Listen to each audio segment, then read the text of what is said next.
Bonjour et bienvenue à cette nouvelle capsule synergologique. Merci beaucoup pour vos messages d'encouragement. C'est toujours très intéressant de vous lire. La dernière fois, on a traité des manipulateurs. Alors cette fois-ci, si vous le voulez bien, je vous invite à ce que l'on traite plutôt du langage corporel de vos alliés. Parmi vos collègues, vos supérieurs, vos partenaires d'affaires, votre entourage, sur qui pouvez-vous réellement compter? Qui essaie de vous mettre des bâtons dans les roues? Qui souhaite vous voir réussir? Qui espère votre échec? Qui va oser prendre votre défense si jamais il y a un pépin? Est-ce que vous le savez vraiment? Parce que c'est sûr que pour atteindre des sommets, on va avoir besoin d'aide, on va avoir besoin d'alliés, donc c'est important de les reconnaître assez rapidement et d'être en mesure à ce moment-là d'aller leur demander de l'aide.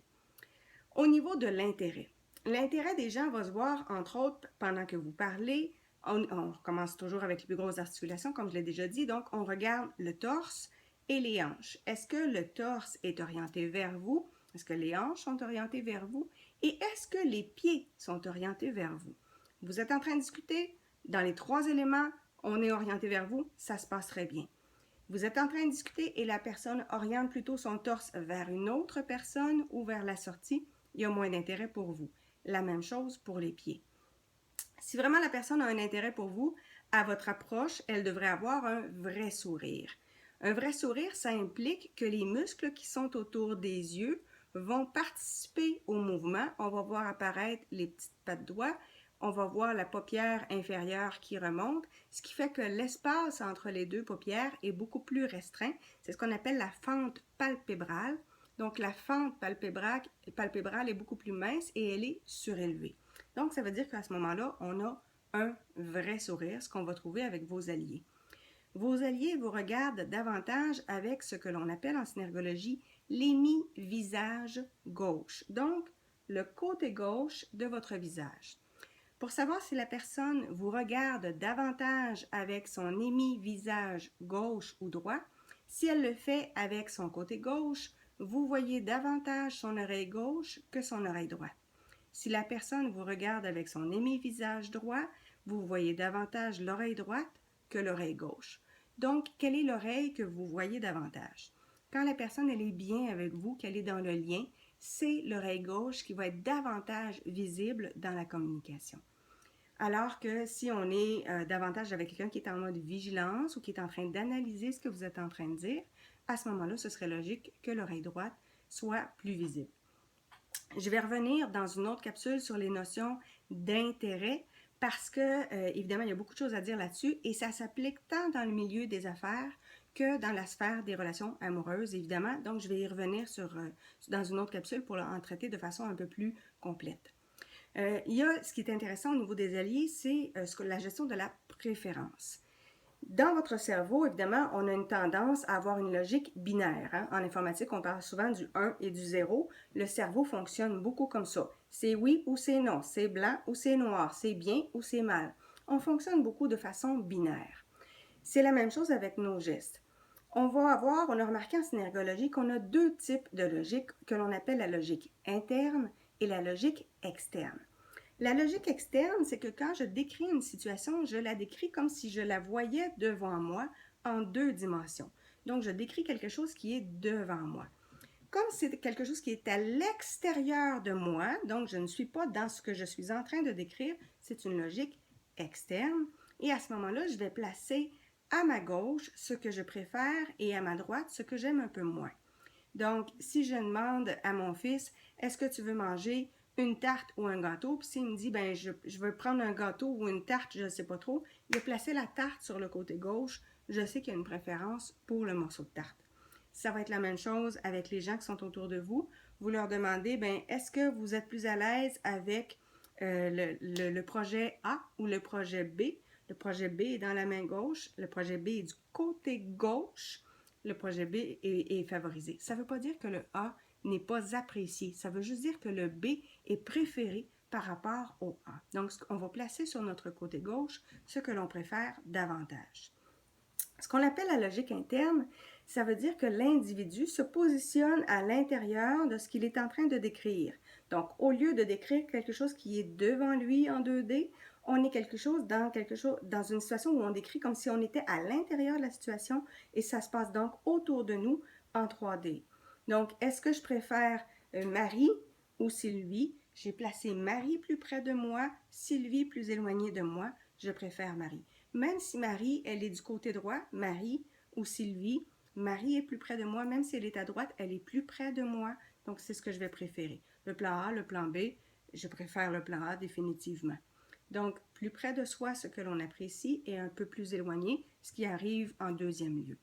Donc ça va être intéressant. Dans les autres choses que je voulais vous dire aussi, vous allez voir évidemment au niveau du soutien, si vous êtes en train d'avoir un argumentaire avec quelqu'un, vous êtes en train d'avoir une certaine confrontation d'idées, regardez les autres personnes qui sont dans la pièce et regardez les réactions. Est-ce que les gens, pendant que vous discutez par exemple avec un interlocuteur qu'on va appeler Monsieur X, donc pendant que vous discutez avec Monsieur X, est-ce que les autres interlocuteurs ont tendance à orienter encore une fois leurs pieds vers vous ou vers Monsieur X? Ils les orientent vers Monsieur X, ils préfèrent les arguments de Monsieur X.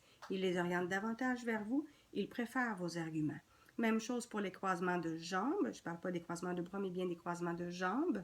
Si les croisements de jambes viennent vers vous, ils sont plus à l'aise avec vos arguments. Ils croisent soudainement vers l'autre personne, ils sont plus à l'aise avec les arguments de l'autre personne ou ils sont mal à l'aise par rapport à vos propres arguments. Donc ça va être intéressant. Dans les autres choses que je voulais vous dire, évidemment, au niveau de la position assise, est-ce que les gens sont sur le point d'intervenir ou pas? Retenez que, évidemment, si vous êtes en train de discuter, vous êtes en train d'amener des éléments, vous avez des arguments, vous proposez quelque chose, que les gens se reculent sur leur chaise, c'est logique. Ils vont prendre un peu de recul, ils vont analyser ce que vous êtes en train de dire, surtout s'ils sont assis avec un transfert de poids en arrière à droite, ils sont en train d'analyser ce que vous êtes en train de dire. S'ils se ravancent en avançant du côté gauche, bien, à ce moment-là, on est dans un appui, dans un intérêt, dans une envie d'échanger, mais il n'y a pas d'argument fort comme tel. Donc, on est en analyse, on avance du côté gauche, ça va être une confrontation assez légère, si je puis dire. La personne, elle est reculée en arrière à droite, elle se ravance en avant à droite. On est davantage dans des arguments plus forts, peut-être même dans une attaque. Et à ce moment-là, ça va être un peu plus rigoureux.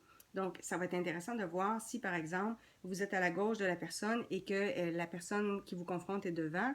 Vous allez voir si votre allié va s'avancer à ce moment-là vers l'autre personne pour prendre votre défense ou pas. Puis vous allez voir aussi si elle est orientée en même temps vers vous. Donc, est-ce qu'elle se penche vers vous? Est-ce qu'elle croise vers vous? Est-ce que les mains vont vers vous? À ce moment-là, vous allez voir s'il y a un appui de votre côté. Dans les autres choses que je voulais vous dire, contrairement à une situation où on est confronté à un manipulateur, quand on est avec un manipulateur, évidemment, notre inconscient enregistre énormément d'informations et les traite pour nous sans qu'on s'en rende vraiment compte. Et quand on est avec un manipulateur, il y a des moments de malaise que notre corps va nous montrer par de la contraction musculaire. Inversement, quand on est avec un allié, notre corps, lui, réagit en se détendant. Donc, quand vous arrivez dans une pièce et que vous reconnaissez consciemment ou inconsciemment un allié, vous allez avoir tendance à vous détendre.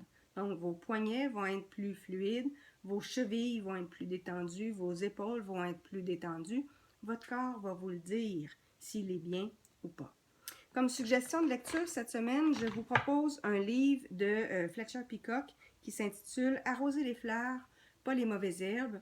Ça traite, entre autres, des stratégies pour bien voir si vous avez des alliés qui sont prêts à passer à l'action ou si vous avez des alliés qui sont encore en réflexion ou si vous êtes en train de perdre votre temps à discuter avec des gens qui n'ont pas du tout l'intention de prendre part à l'action. Donc, arroser les fleurs, pas les mauvaises herbes, ça pourrait être intéressant. Et évidemment, je vais mettre juste en dessous de la vidéo un lien vers un article que j'avais écrit sur le sujet. Évidemment, je vous invite à vous abonner à ma chaîne YouTube, à venir me rejoindre sur ma page Facebook. Et si jamais vous voulez plus d'informations, bien évidemment, sur mon site www.annabelle-boyer.com, vous allez avoir à ce moment-là l'accès à la maison d'édition où je publie les livres. Donc, vous pourrez à ce moment-là vous les procurer en ligne. Merci beaucoup. À la prochaine.